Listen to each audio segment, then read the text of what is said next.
Président Rochet, que pensez-vous de cette affaire Carnus-Bosquier? Non, ce n'est pas une affaire Carnus-Bosquier.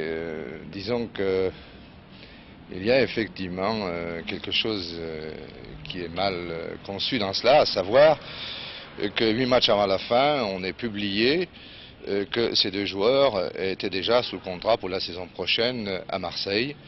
Et que, évidemment, à partir de ce moment-là, étant donné que ces deux clubs disputent ce titre de champion, que pour ces deux joueurs, beaucoup trop de responsabilités pesaient sur leurs épaules et que c'est à partir de là que l'homme est transformé, commet des erreurs et Carnus n'a pas manqué de faire précisément sur ce match des erreurs et qui met en cause principalement peut-être sa collaboration jusqu'à la fin. Je vous rappelle que Saint-Etienne mène par 2-0.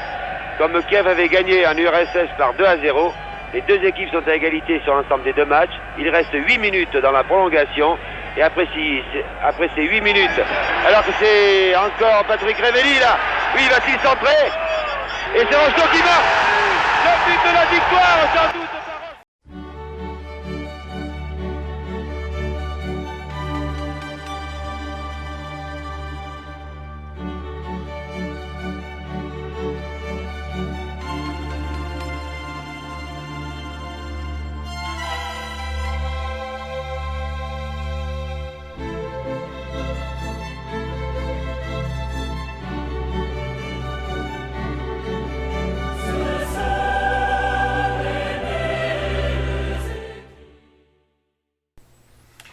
Bonjour à tous. Eh oui, Roger Rochet, notre plus grand président, l'affaire Carnus. Déjà un problème de gardien de but avec Marseille, le club de Tapie. Tapie qui fut condamné comme délinquant. On sait le mal qu'il a fait au football français. Actuellement, nous avons une grosse discussion sur les gardiens à Saint-Étienne. Alors j'ai trouvé bon de vous remettre les grands gardiens de Saint-Étienne. Vous voyez ici Kurkovic. Kurkovic a des stats en béton, mais il était servi par des défenseurs hors normes, avec Paza, Jean-Vion Lopez et le regretté Farison, malheureusement. Par la suite, il fut remplacé par Castaneda, qui fut, à mon avis, un des monuments du football stéphanois. Et ce qu'on oublie, c'est que Castaneda, qui fut un record d'invincibilité dans les cages, et qui prit une place en équipe de France, fut en fin de carrière mis en concurrence avec le jeune Beaufreton, que nous voyons sur ces images. Cela ne va pas sans nous rappeler la lutte actuelle entre Green et Drewer. Néanmoins, à des années-lumière de ces deux grands joueurs. Car, contrairement à Carton Rouge, qui ne cesse de défendre Green, je trouve que Green n'a pas le niveau pour être un gardien de Saint-Étienne dans la grande lignée. Il a fait très peu de clean sheet, comme on dit aujourd'hui, c'est-à-dire laisser son but inviolé. Et il n'a pas été à la hauteur avec ses deux expulsions et son très mauvais match à domicile quand nous avons perdu malheureusement, il y a peu avant le match d'Amiens. Ici nous voyons Castaneda avec Beaufreton. On peut voir la dureté aussi de l'entraînement de gardien, un poste où l'on marche au moral et où il faut s'entraîner dur pour réussir. Alors Castaneda fut un très bon gardien de Saint-Étienne. D'ailleurs, c'est le 4e au niveau des matchs disputés, voyez-vous. Et c'est sûr qu'on peut regretter cette époque où nous avions un gardien de ce niveau.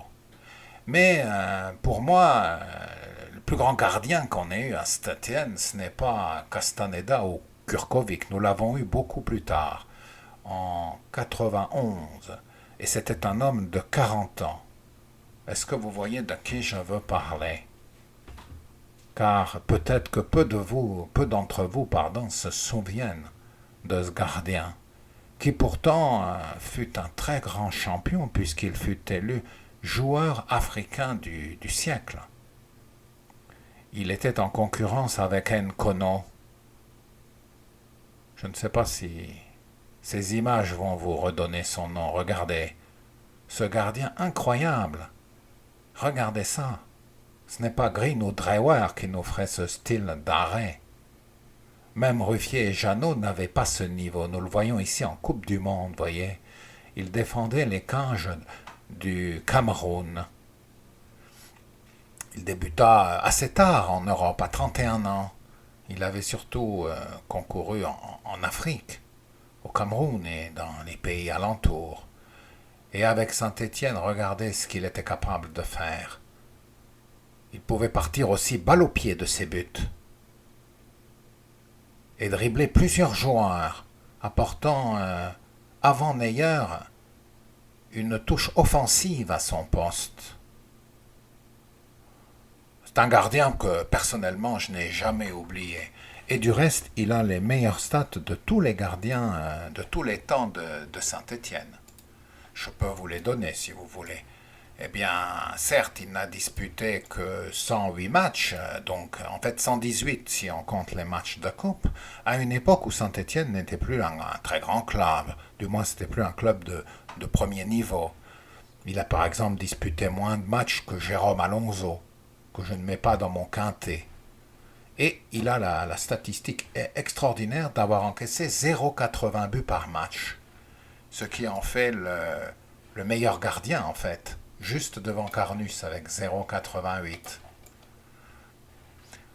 Par exemple, Kurkovic, malgré sa défense de fer, avait encaissé 1,08. Et Castaneda 0,99. Très bon gardien Castaneda, qui n'a pas été reconnu à sa juste valeur, je dirais. Avec Joseph-Antoine Bell, un gardien de 40 ans, mais qui avait une sécurité et des réflexes hors normes.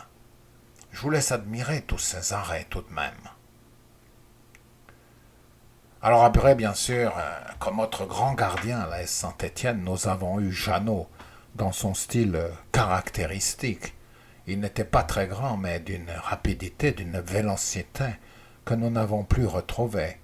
Un gardien spectaculaire, qui était aussi un showman. On n'oubliera jamais quand il s'est déguisé en Spider-Man. Ah, Jeannot, c'était quelqu'un, hein, croyez-moi. D'ailleurs, même Lyon voulait nous le piquer, je vous signale.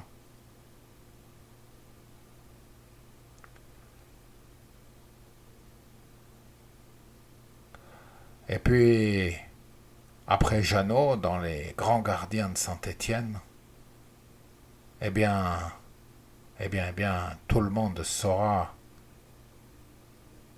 qu'il y aura eu, bien sûr, Ruffier. Un immense gardien, lui aussi. Malheureusement, ça s'est mal terminé. Alors, Carton Rouge, lui, trouve toujours des excuses à Green. Mais je regrette, les grands gardiens ne sont pas aussi sensibles et s'imposent. Il faut avoir du caractère. Et regardez les arrêts que faisait Ruffier, il nous sauvait la baraque. Nous avions quand même une sacrée équipe, plus l'entraîneur du QSG actuel. C'est dire sa valeur si le QSG la recruterait. Alors, actuellement, on parle de prendre un nouveau gardien à la place de Drewer et de Green. Et pourtant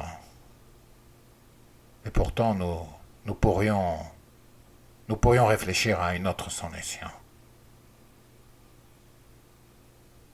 Alors, Ruffier, c'était quand même quelque chose. C'est quand même dommage qu'il ait fini ainsi. Mais c'est un peu la loi de la vie. Oui, notre solution serait cet homme, Benadoni. Moi, j'ai trouvé qu'il avait du talent et il se trouve dans la tradition des gardiens chauves de l'AS Saint-Étienne. Et à ce titre, je crois qu'il mérite de notre respect et surtout, il faut réfléchir à peut-être le recruter de nouveau. Alors demain c'est la Coupe de France, un match contre Rodez. Je souhaite à tous de voir un match sympathique qui aura lieu à Geoffroy Guichard. Bon match et bonjour Chinvon. À bientôt.